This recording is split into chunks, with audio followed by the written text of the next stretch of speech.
Ice cubes on your aloe vera. Every plant account seems to say it's the smart way to water without overdoing it. It sounds logical, but it's actually working against your plant, and I'll show you why in the next 15 seconds. Aloe vera was never built to be watered with ice, or on a schedule at all. These plants evolved in warm, dry climates. Their roots want to be soaked thoroughly, then left to dry out completely. A slowly melting ice cube does the exact opposite. That's one myth down.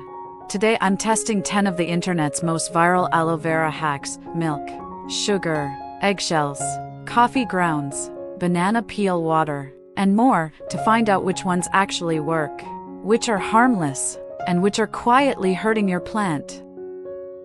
And if a hack is hurting your plant, why do so many people swear it works? Quick reason this keeps happening: someone tries a hack on an aloe that's already healthy. A few weeks later it grows, because healthy aloes just do that, and the hack gets the credit. That's how myths go viral.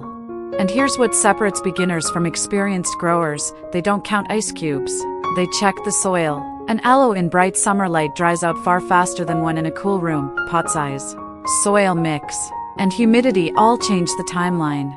The healthiest aloe isn't watered by the calendar. It's watered when the soil is actually dry. Now the next one is even stranger, because this time, aloe is supposedly healing itself. Myth number 2, the aloe vera gel hack. Some people believe that because aloe gel is good for human skin, it must help another aloe vera plant grow too. Aloe helping aloe. It sounds logical. But that's not how it works. The gel inside the leaf exists to store water and protect that leaf. It's not a fertilizer, and it doesn't contain the balanced nutrients another aloe needs to grow stronger roots or bigger leaves. Spread it on the leaves or mix it into the soil, and your plant gains almost nothing. It simply breaks down like any other organic material. Sometimes the best thing you can do for an aloe is simply leave it alone. Now let's move to one of the internet's most popular aloe hacks. Myth number 3, the milk spray hack. Spray a milk and water mixture on your aloe, and it'll grow faster, stay greener, and produce more pups. Some even call it a secret natural fertilizer. It sounds convincing. Milk has calcium, vitamins, and nutrients. But your aloe can't absorb those nutrients just because they're sprayed on. Unlike proper fertilizers, milk's proteins, fats, and sugars aren't something aloe leaves can use. Usually, nothing happens. That's exactly why the myth survives. People spray it, the aloe keeps growing normally, and the milk gets the credit. Worse, leftover milk residue attracts dust and dirt, and in warm or humid conditions it can encourage mold. If your aloe grows after a milk spray, thank the light and the watering, not the milk. Next comes the hack that sounds the most scientific of all.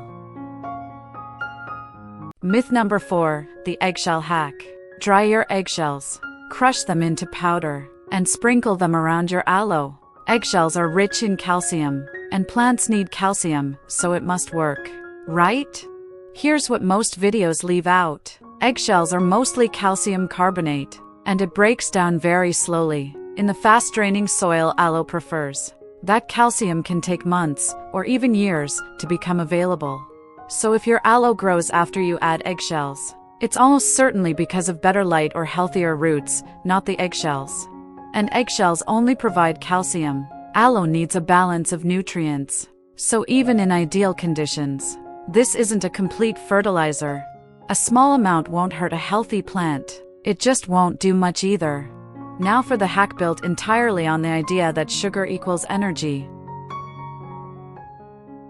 Myth number 5, the sugar water hack. Sugar gives us energy, so it should help plants too, right? Mix a spoonful into water, pour it into the soil, and watch your aloe supposedly grow faster and stronger. But your aloe doesn't need sugar from the soil. It already makes its own through photosynthesis, turning sunlight, water, and carbon dioxide into everything it needs. Add sugar, and it mostly feeds the microorganisms already living in the soil, not your plant. That can even encourage unnecessary microbial activity. If your aloe grows after a sugar treatment, it was already growing. The sugar had nothing to do with it. Now for the recycling hack that sounds almost too smart to be wrong. Myth number 6, the rice water hack. Instead of pouring leftover rice water down the drain, pour it on your aloe. Faster growth, thicker leaves, more pups, supposedly.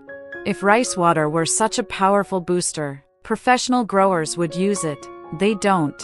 Because rice water contains only trace amounts of starch and minerals, nowhere near enough to transform a healthy aloe. And every time it dries in the soil, it leaves behind organic residue that can invite unwanted microbes and odors, especially in damp soil.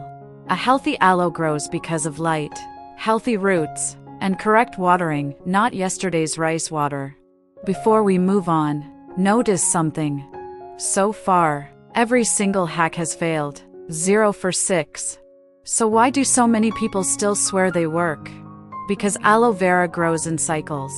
Regardless of what you feed it, new light in spring, a slightly warmer week, or roots finally settling in, any of that can look like the hack worked, when really, the plant was just doing what it naturally does.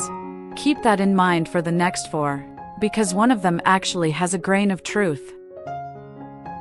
Myth number 8, the cinnamon hack.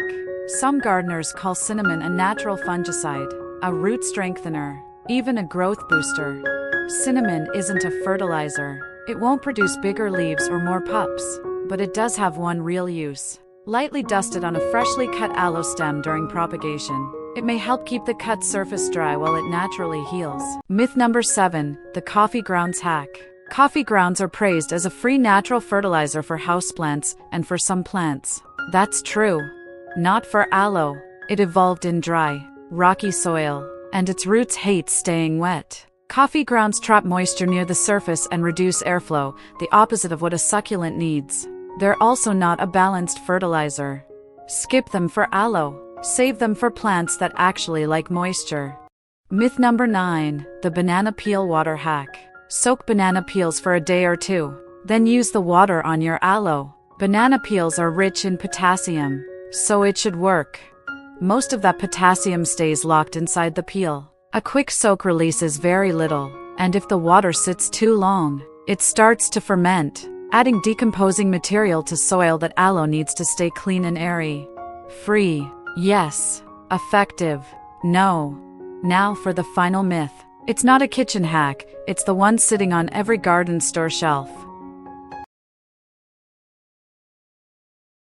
Myth number 10, the miracle fertilizer hack. Commercial fertilizers promise the big win, bigger plants, more pups, instant results. But fertilizer isn't magic. If your aloe isn't getting enough light, or it's sitting in soggy soil, no fertilizer can fix that. Feeding a stressed plant can even make things worse. That doesn't mean fertilizer is useless. A healthy aloe during its active growing season can benefit from a balanced fertilizer used sparingly. The mistake is believing more fertilizer means faster growth. For aloe, more isn't better. 10 myths, 0 miracles. Ice, gel, milk, eggshells, sugar, rice water, coffee grounds, cinnamon, banana peel water, and fertilizer. Everyone promised the same thing, faster growth. But healthy aloe isn't built on shortcuts. It's built on simple habits, repeated consistently. Bright light is your aloe's real source of energy. Nothing else makes up for a lack of it. Water by the soil, not the calendar. Wait until it's completely dry, then water deeply. Use fast-draining soil. Roots need air just as much as water. Be patient. Aloe is naturally a slow grower, and chasing speed usually creates problems. Stay consistent.